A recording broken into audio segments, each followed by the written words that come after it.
Esdras, chapitre 1. La première année de Cyrus, roi de Perse, afin que s'accomplît la parole de l'Éternel prononcée par la bouche de Jérémie, l'Éternel réveilla l'esprit de Cyrus, roi de Perse, qui fit faire de vive voix et par écrit cette publication dans tout son royaume. Ainsi parle Cyrus, roi des Perses. L'Éternel, le Dieu des cieux, m'a donné tous les royaumes de la terre, et il m'a commandé de lui bâtir une maison à Jérusalem en Juda. Qui d'entre vous est de son peuple?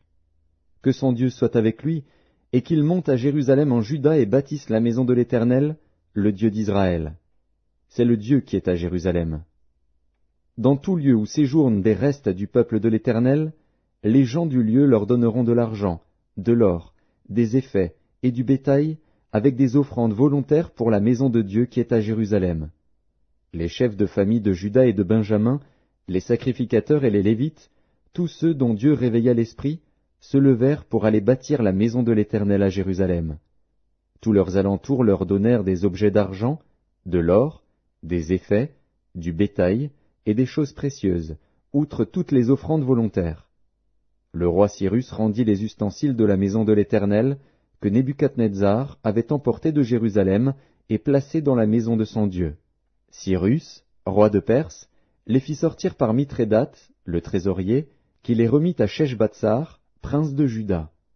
En voici le nombre: 30 bassins d'or, 1000 bassins d'argent, 29 couteaux, 30 coupes d'or, 410 coupes d'argent de second ordre, 1000 autres ustensiles.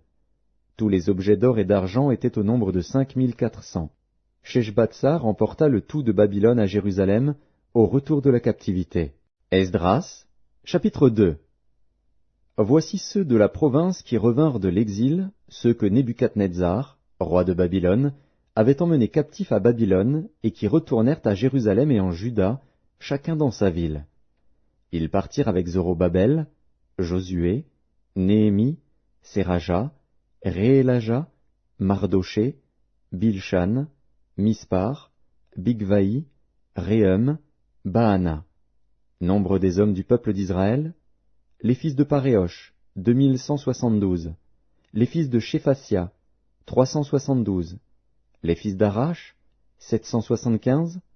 Les fils de Pachat-Moab, des fils de Josué et de Joab, 2812.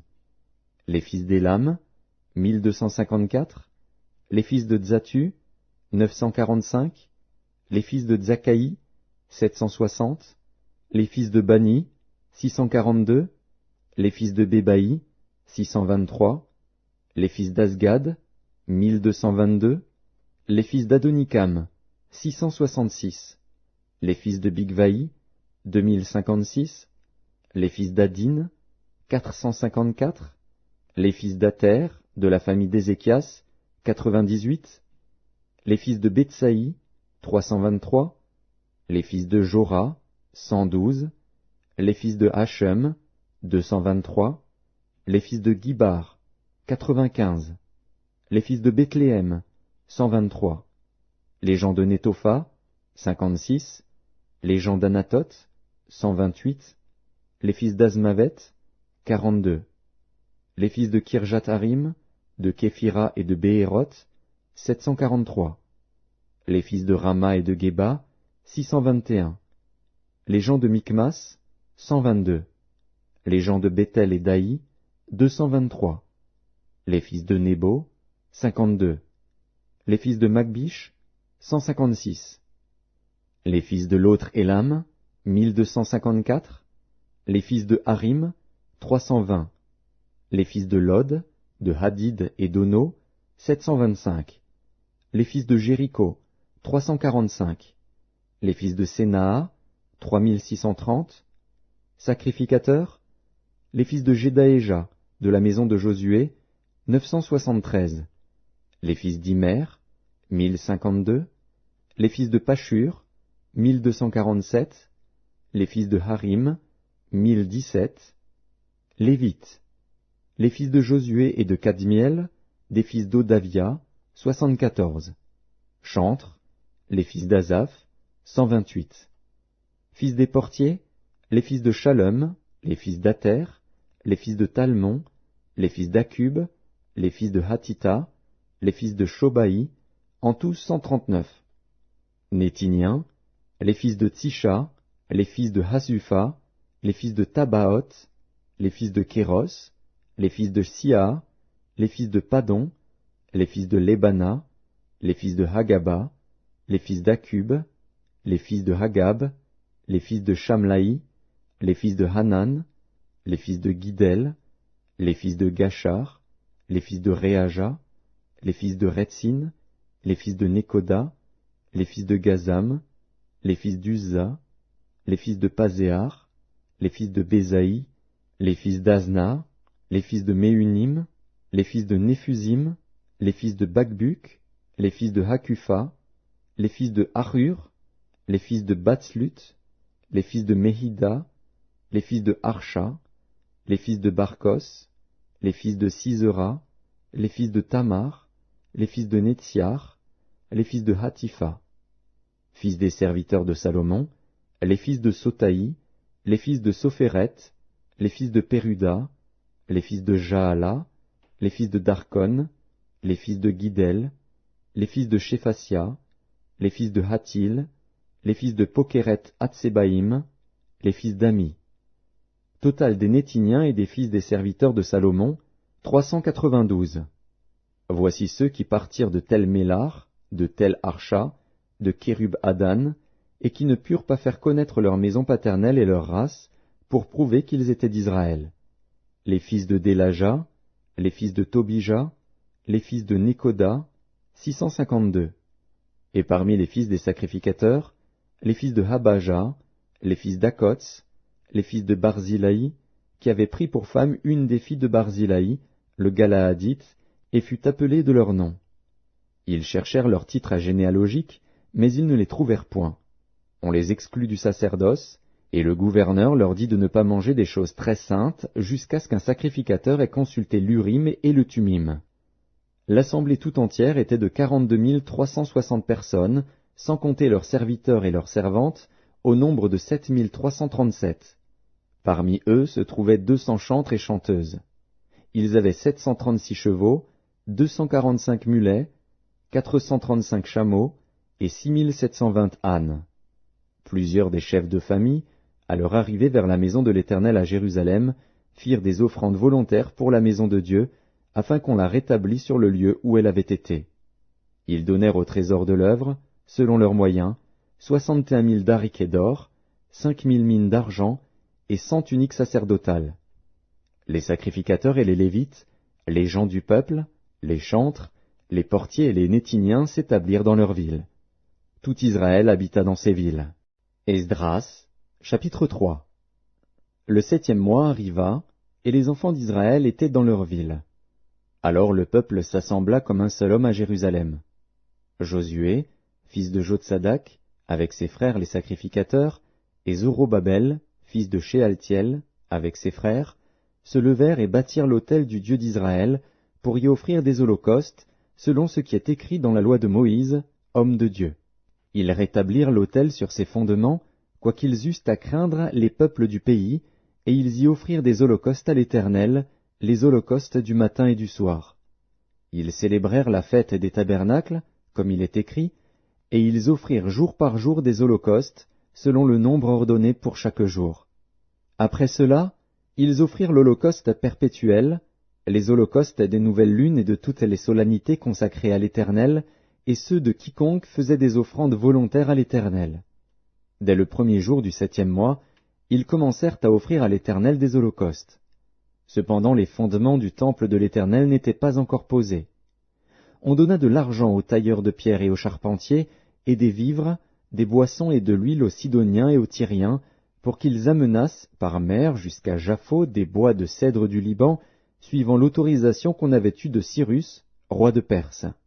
La seconde année depuis leur arrivée à la maison de Dieu à Jérusalem, au second mois, Zorobabel, fils de Shealtiel, Josué, fils de Jotsadak, avec le reste de leurs frères les sacrificateurs et les Lévites, et tous ceux qui étaient revenus de la captivité à Jérusalem, se mirent à l'œuvre et chargèrent les Lévites de 20 ans et au-dessus de surveiller les travaux de la maison de l'Éternel.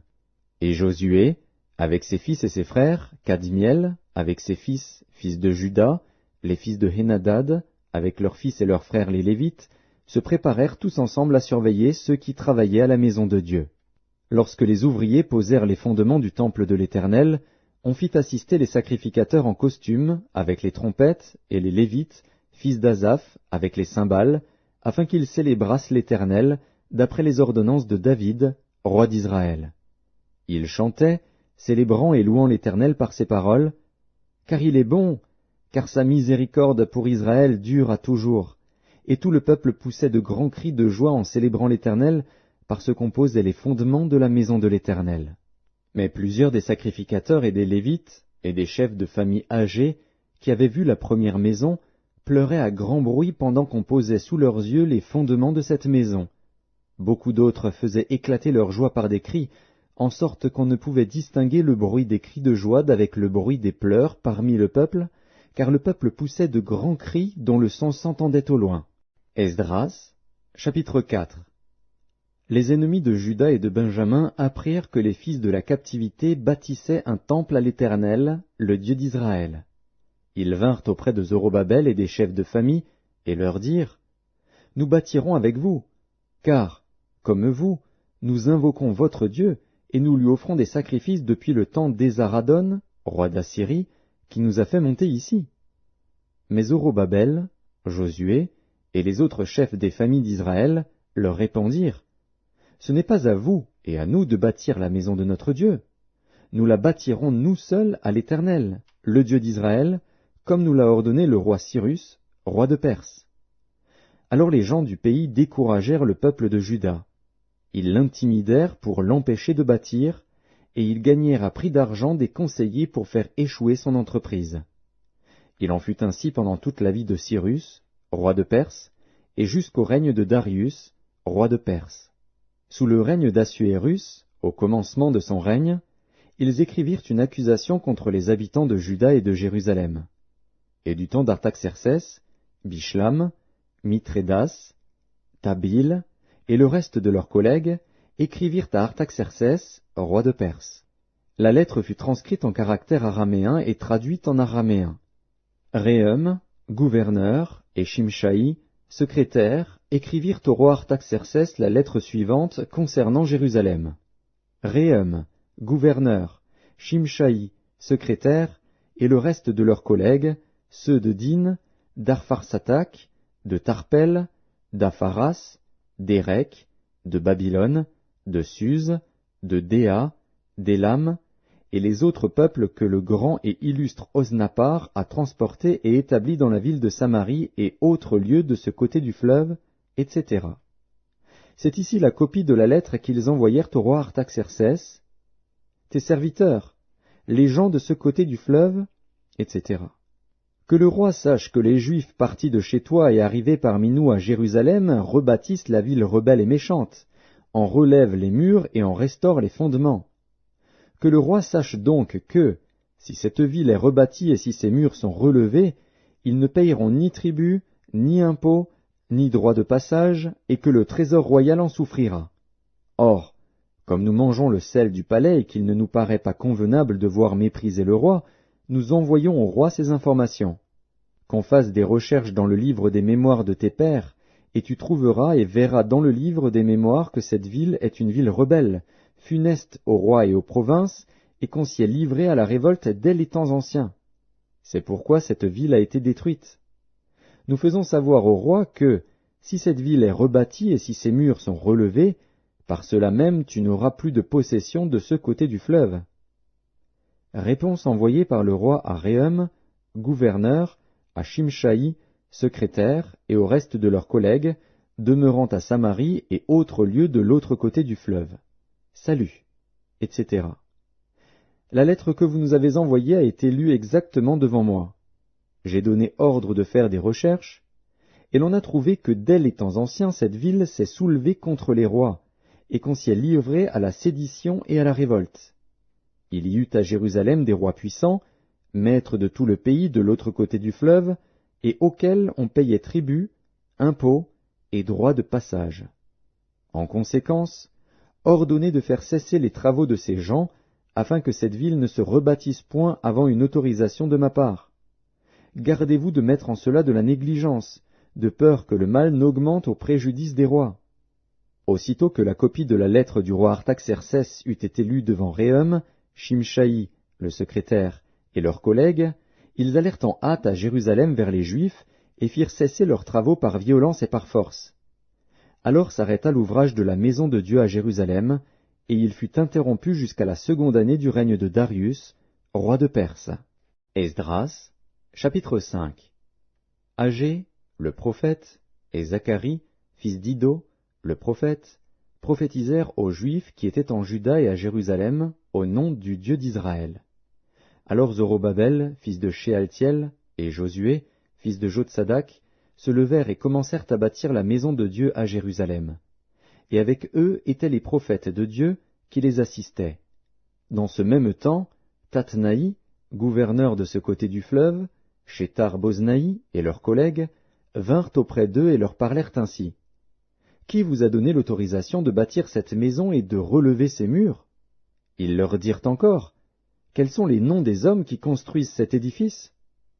Mais l'œil de Dieu veillait sur les anciens des Juifs, et on laissa continuer les travaux pendant l'envoi d'un rapport à Darius et jusqu'à la réception d'une lettre sur cet objet. Copie de la lettre envoyée au roi Darius par Tatnaï, gouverneur de ce côté du fleuve. Shethar-Boznaï et leurs collègues d'Apharzak, demeurant de ce côté du fleuve. Ils lui adressèrent un rapport ainsi conçu. « Ô roi Darius, salut. Que le roi sache que nous sommes allés dans la province de Juda, à la maison du grand Dieu. Elle se construit en pierre de taille, et le bois se pose dans les murs. Le travail marche rapidement et réussit entre leurs mains. Nous avons interrogé les anciens, et nous leur avons ainsi parlé. Qui vous a donné l'autorisation de bâtir cette maison et de relever ses murs? Nous leur avons aussi demandé leurs noms pour te les faire connaître, et nous avons mis par écrit les noms des hommes qui sont à leur tête. Voici la réponse qu'ils nous ont faite. Nous sommes les serviteurs du Dieu des cieux et de la terre, et nous rebâtissons la maison qui avait été construite il y a bien des années. Un grand roi d'Israël l'avait bâtie et achevée. Mais après que nos pères eurent irrité le Dieu des cieux, il les livra entre les mains de Nebuchadnezzar, roi de Babylone, le Chaldéen, qui détruisit cette maison et emmena le peuple captif à Babylone. Toutefois, la première année de Cyrus, roi de Babylone, le roi Cyrus donna l'ordre de rebâtir cette maison de Dieu. Et même le roi Cyrus ôta du temple de Babylone les ustensiles d'or et d'argent de la maison de Dieu que Nebuchadnezzar avait enlevés du temple de Jérusalem et transportés dans le temple de Babylone. Il les fit remettre au nommé Sheshbatsar, qu'il établit gouverneur, et il lui dit, « Prends ces ustensiles, va les déposer dans le temple de Jérusalem et que la maison de Dieu soit rebâtie sur le lieu où elle était. » Ce Sheshbatsar est donc venu, et il a posé les fondements de la maison de Dieu à Jérusalem. Depuis lors jusqu'à présent elle se construit, et elle n'est pas achevée.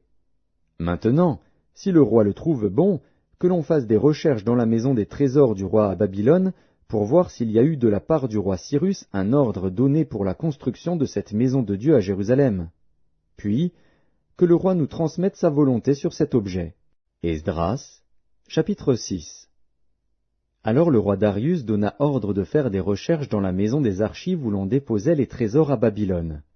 Et l'on trouva à Achméta, capitale de la province de Médie, un rouleau sur lequel était écrit le mémoire suivant. La première année du roi Cyrus, le roi Cyrus a donné cet ordre au sujet de la maison de Dieu à Jérusalem, que la maison soit rebâtie pour être un lieu où l'on offre des sacrifices et qu'elle ait des solides fondements. Elle aura 60 coudées de hauteur, 60 coudées de largeur, 3 rangées de pierres de taille et 1 rangée de bois neuf. Les frais seront payés par la maison du roi. De plus, les ustensiles d'or et d'argent de la maison de Dieu, que Nebuchadnezzar avait enlevés du temple de Jérusalem et transportés à Babylone, seront rendus, transportés au temple de Jérusalem à la place où ils étaient, et déposés dans la maison de Dieu. Maintenant, Tatnaï, gouverneur de l'autre côté du fleuve, Shethar-Boznaï, et vos collègues d'Apharzak, qui demeuraient de l'autre côté du fleuve, tenez-vous loin de ce lieu. Laissez continuer les travaux de cette maison de Dieu. Que le gouverneur des Juifs et les anciens des Juifs la rebâtissent sur l'emplacement qu'elle occupait. Voici l'ordre que je donne touchant ce que vous aurez à faire à l'égard de ces anciens des Juifs pour la construction de cette maison de Dieu. Les frais, pris sur les biens du roi provenant des tribus de l'autre côté du fleuve, seront exactement payés à ces hommes, afin qu'il n'y ait pas d'interruption.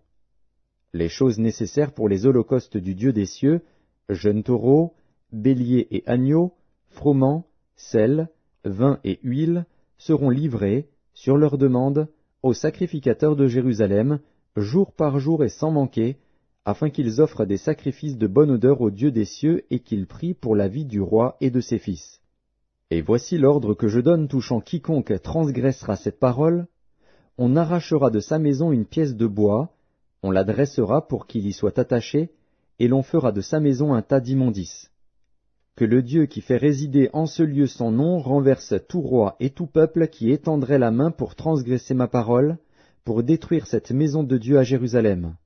Moi, Darius, j'ai donné cet ordre, qu'il soit ponctuellement exécuté. Tatnaï, gouverneur de ce côté du fleuve, Shethar-Boznaï et leurs collègues se conformèrent ponctuellement à cet ordre que leur envoya le roi Darius. Et les anciens des Juifs bâtirent avec succès, selon les prophéties d'Agé, le prophète, et de Zacharie, fils d'Iddo, ils bâtirent et achevèrent, d'après l'ordre du Dieu d'Israël et d'après l'ordre de Cyrus, de Darius et d'Artaxercès, roi de Perse. La maison fut achevée le 3e jour du mois d'Adar, dans la 6e année du règne du roi Darius. Les enfants d'Israël, les sacrificateurs et les Lévites, et le reste des fils de la captivité, firent avec joie la dédicace de cette maison de Dieu. Ils offrirent, pour la dédicace de cette maison de Dieu, 100 taureaux, 200 béliers, 400 agneaux, et, comme victime expiatoire pour tout Israël, 12 boucs, d'après le nombre des tribus d'Israël. Ils établirent les sacrificateurs selon leur classe et les Lévites selon leur division pour le service de Dieu à Jérusalem, comme il est écrit dans le livre de Moïse. Les fils de la captivité célébrèrent la Pâque le 14e jour du 1er mois. Les sacrificateurs et les Lévites s'étaient purifiés de concert, tous étaient purs. Ils immolèrent la Pâque pour tous les fils de la captivité, pour leurs frères les sacrificateurs, et pour eux-mêmes. Les enfants d'Israël revenus de la captivité mangèrent la Pâque, avec tous ceux qui s'étaient éloignés de l'impureté des nations du pays et qui se joignirent à eux pour chercher l'Éternel, le Dieu d'Israël.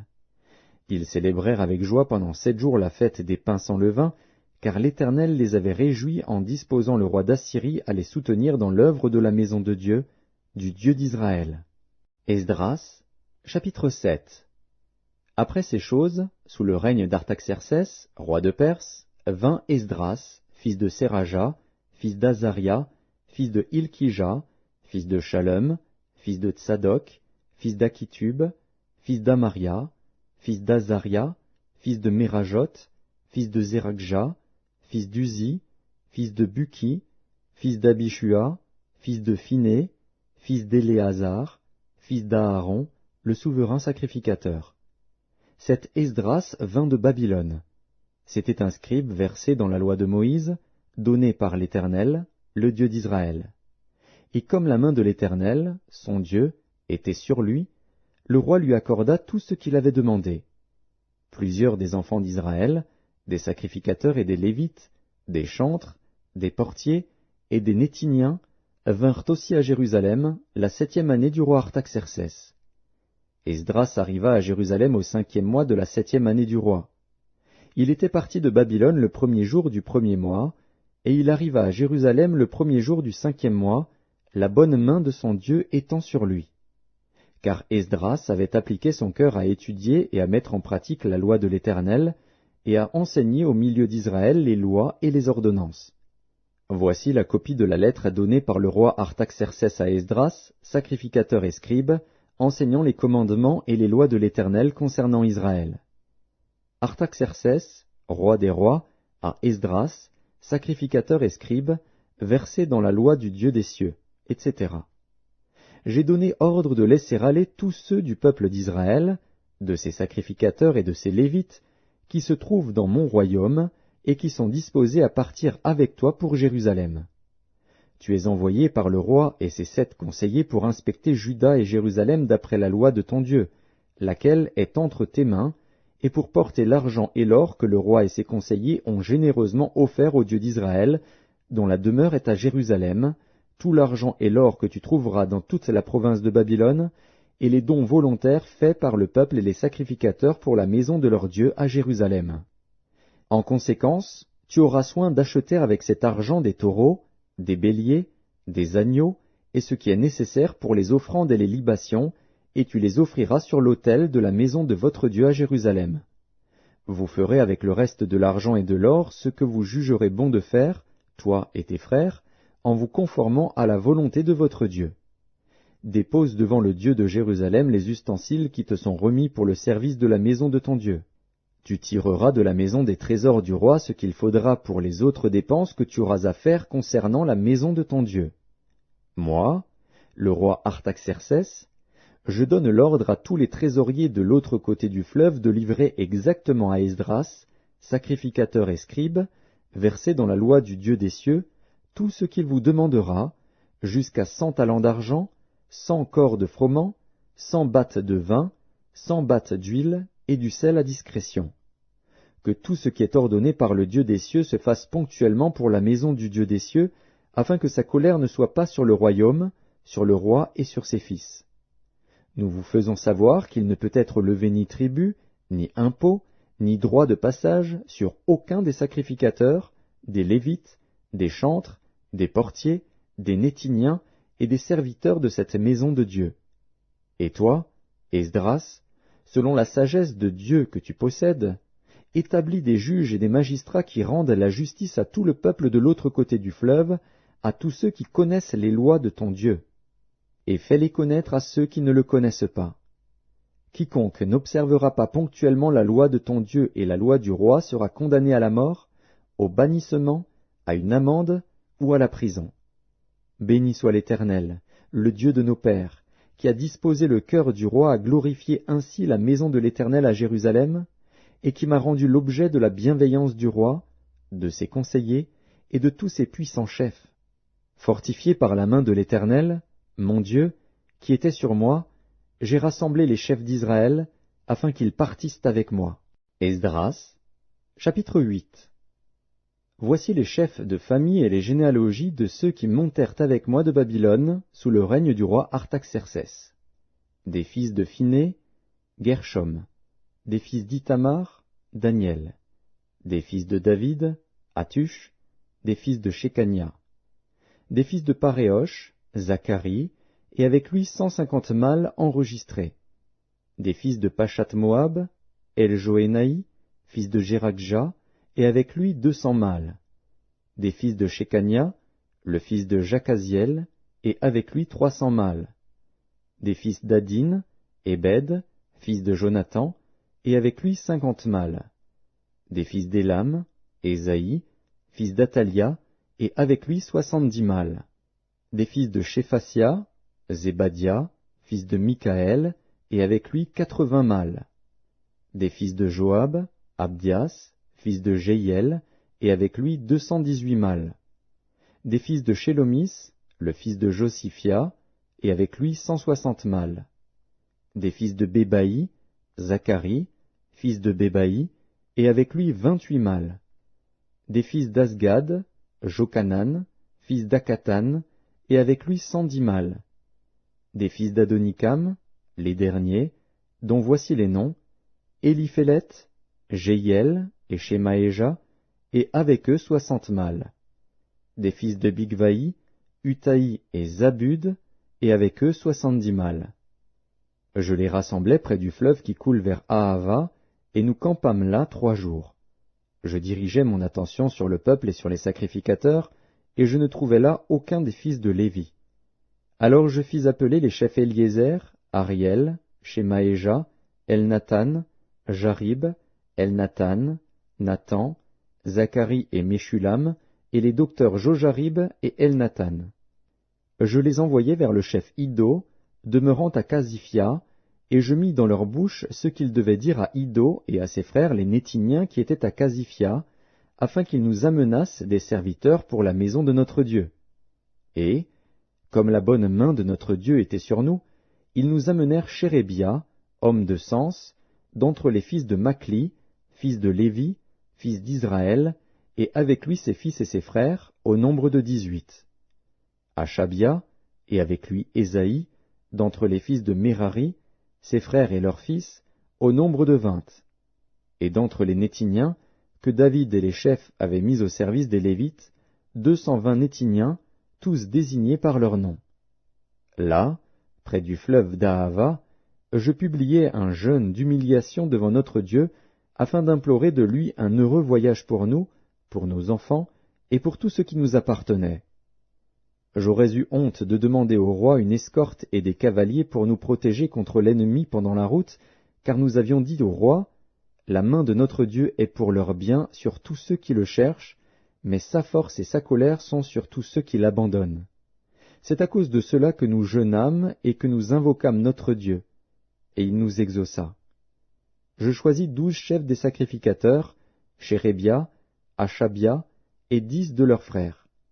Je pesai devant eux l'argent, l'or et les ustensiles, donnés en offrande pour la maison de notre Dieu par le roi, ses conseillers et ses chefs, et par tous ceux d'Israël qu'on avait trouvés. Je remis entre leurs mains 650 talents d'argent, des ustensiles d'argent pour 100 talents, 100 talents d'or, 20 coupes d'or valant 1000 darics, et 2 vases d'un bel airain poli, aussi précieux que l'or. Puis je leur dis, « Vous êtes consacrés à l'Éternel. Ces ustensiles sont des choses saintes, et cet argent et cet or sont une offrande volontaire à l'Éternel, le Dieu de vos pères. Soyez vigilants, et prenez cela sous votre garde, jusqu'à ce que vous le pesiez devant les chefs des sacrificateurs et les Lévites, et devant les chefs de famille d'Israël, à Jérusalem, dans les chambres de la maison de l'Éternel. » Et les sacrificateurs et les Lévites reçurent au poids l'argent, l'or et les ustensiles, pour les porter à Jérusalem, dans la maison de notre Dieu. Nous partîmes du fleuve d'Ahava pour nous rendre à Jérusalem, le 12e jour du 1er mois. La main de notre Dieu fut sur nous et nous préserva des attaques de l'ennemi et de toute embûche pendant la route. Nous arrivâmes à Jérusalem, et nous nous y reposâmes 3 jours. Le 4e jour, nous pesâmes dans la maison de notre Dieu l'argent, l'or et les ustensiles que nous remîmes à Mérémoth, fils d'Uri, le sacrificateur. Il y avait avec lui Éléazar, fils de Phiné, et avec eux les Lévites Josabad, fils de Josué, et Noadia, fils de Binui. Le tout ayant été vérifié, soit pour le nombre, soit pour le poids, on mit alors par écrit le poids du tout. Les fils de la captivité revenus de l'exil offrirent en holocauste au Dieu d'Israël 12 taureaux pour tout Israël, 96 béliers, 77 agneaux, et 12 boucs comme victimes expiatoires, le tout en holocauste à l'Éternel. Ils transmirent les ordres du roi aux satrapes du roi et aux gouverneurs de ce côté du fleuve, lesquels honorèrent le peuple et la maison de Dieu. Esdras, chapitre 9. Après que cela fut terminé, les chefs s'approchèrent de moi, en disant, « Le peuple d'Israël, les sacrificateurs et les Lévites ne se sont point séparés des peuples de ces pays, et ils imitent leurs abominations, celles des Cananéens, des Hétiens, des Phéréziens, des Jébusiens, des Ammonites, des Moabites, des Égyptiens et des Amoréens. Car ils ont pris de leurs filles pour eux et pour leurs fils, et ont mêlé la race sainte avec les peuples de ces pays. Et les chefs et les magistrats ont été les premiers à commettre ce péché. Lorsque j'entendis cela, je déchirai mes vêtements et mon manteau, je m'arrachai les cheveux de la tête et les poils de la barbe, et je m'assis désolé. Auprès de moi s'assemblèrent tous ceux que faisaient trembler les paroles du Dieu d'Israël, à cause du péché des fils de la captivité. Et moi, je restai assis et désolé, jusqu'à l'offrande du soir. Puis, au moment de l'offrande du soir, je me levai du sein de mon humiliation, avec mes vêtements et mon manteau déchirés. Je tombai à genoux, j'étendis les mains vers l'Éternel, mon Dieu. Et je dis, « Mon Dieu, je suis dans la confusion, et j'ai honte, ô mon Dieu, de lever ma face vers toi. Car nos iniquités se sont multipliées par-dessus nos têtes, et nos fautes ont atteint jusqu'aux cieux. Depuis les jours de nos pères, nous avons été grandement coupables jusqu'à ce jour, et c'est à cause de nos iniquités que nous avons été livrés, nous, nos rois et nos sacrificateurs, aux mains des rois étrangers, à l'épée, à la captivité, au pillage et à la honte qui couvre aujourd'hui notre visage. Et cependant l'Éternel, notre Dieu, vient de nous faire grâce en nous laissant quelques réchappés et en nous accordant un abri dans son saint lieu, afin d'éclaircir nos yeux et de nous donner un peu de vie au milieu de notre servitude. Car nous sommes esclaves, mais Dieu ne nous a pas abandonnés dans notre servitude. Il nous a rendus les objets de la bienveillance des rois de Perse, pour nous conserver la vie afin que nous puissions bâtir la maison de notre Dieu et en relever les ruines, et pour nous donner une retraite en Juda et à Jérusalem. Maintenant, que dirons-nous après cela, ô notre Dieu? Car nous avons abandonné tes commandements, que tu nous avais prescrits par tes serviteurs les prophètes, en disant, « Le pays dans lequel vous entrez pour le posséder est un pays souillé par les impuretés des peuples de ces contrées, par les abominations dont ils l'ont rempli d'un bout à l'autre avec leurs impuretés. Ne donnez donc point vos filles à leurs fils, et ne prenez point leurs filles pour vos fils, et n'ayez jamais souci ni de leur prospérité ni de leur bien-être, et ainsi vous deviendrez forts. Vous mangerez les meilleures productions du pays, et vous le laisserez pour toujours en héritage à vos fils. Après tout ce qui nous est arrivé à cause des mauvaises actions et des grandes fautes que nous avons commises, quoique tu ne nous aies pas, ô notre Dieu, punis en proportion de nos iniquités, et maintenant que tu nous as conservé ces réchappés, recommencerions-nous à violer tes commandements et à nous allier avec ces peuples abominables? Ta colère n'éclaterait-elle pas encore contre nous jusqu'à nous détruire, sans laisser ni reste ni réchappé? Éternel, Dieu d'Israël, tu es juste, car nous sommes aujourd'hui un reste de réchappés. Nous voici devant toi comme des coupables, et nous ne saurions ainsi subsister devant ta face. Esdras, chapitre 10. Pendant qu'Esdras, pleurant et prosterné devant la maison de Dieu, faisait cette prière et cette confession, il s'était rassemblé auprès de lui une foule très nombreuse de gens d'Israël, hommes, femmes et enfants, et le peuple répandait d'abondantes larmes.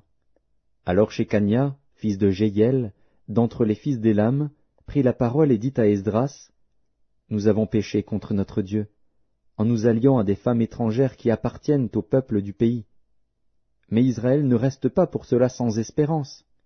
Faisons maintenant une alliance avec notre Dieu pour le renvoi de toutes ces femmes et de leurs enfants, selon l'avis de mon Seigneur et de ceux qui tremblent devant les commandements de notre Dieu, et que l'on agisse d'après la loi. Lève-toi, car cette affaire te regarde. Nous serons avec toi. Prends courage et agis. » Esdras se leva, et il fit jurer aux chefs des sacrificateurs, des Lévites et de tout Israël, de faire ce qui venait d'être dit. Et ils le jurèrent. Puis Esdras se retira de devant la maison de Dieu, et il alla dans la chambre de Jochanan, fils d'Eliashib. Quand il y fut entré, il ne mangea point de pain et il ne but point d'eau, parce qu'il était dans la désolation à cause du péché des fils de la captivité. On publia dans Juda et à Jérusalem que tous les fils de la captivité eussent à se réunir à Jérusalem, et que, d'après l'avis des chefs et des anciens, quiconque ne s'y serait pas rendu dans 3 jours aurait tous ses biens confisqués et serait lui-même exclu de l'assemblée des fils de la captivité. Tous les hommes de Juda et de Benjamin se rassemblèrent à Jérusalem dans les 3 jours. C'était le 20e jour du 9e mois. Tout le peuple se tenait sur la place de la maison de Dieu, tremblant à cause de la circonstance et par suite de la pluie. Esdras, le sacrificateur, se leva et leur dit, « Vous avez péché en vous alliant à des femmes étrangères, et vous avez rendu Israël encore plus coupable. Confessez maintenant votre faute à l'Éternel, le Dieu de vos pères, et faites sa volonté. Séparez-vous des peuples du pays et des femmes étrangères. » Toute l'assemblée répondit d'une voix haute, « À nous de faire comme tu l'as dit. » Mais le peuple est nombreux, le temps est à la pluie, et il n'est pas possible de rester dehors. D'ailleurs, ce n'est pas l'œuvre d'un jour ou 2, car il y en a beaucoup parmi nous qui ont péché dans cette affaire. Que nos chefs restent donc pour toute l'assemblée, et tous ceux qui dans nos villes se sont alliés à des femmes étrangères viendront à des époques fixes, avec les anciens et les juges de chaque ville, jusqu'à ce que l'ardente colère de notre Dieu se soit détournée de nous au sujet de cette affaire. Jonathan, fils d'Azaël, et Jachzia, fils de Tikva, appuyés par Meshulam et par le Lévite Shabtaï, furent les seuls à combattre cet avis, auquel se conformèrent les fils de la captivité. On choisit Esdras, le sacrificateur, et des chefs de famille selon leur maison paternelle, tous désignés par leur nom. et ils siégèrent le premier jour du 10e mois pour s'occuper de la chose. Le premier jour du premier mois, ils en finirent avec tous les hommes qui s'étaient alliés à des femmes étrangères.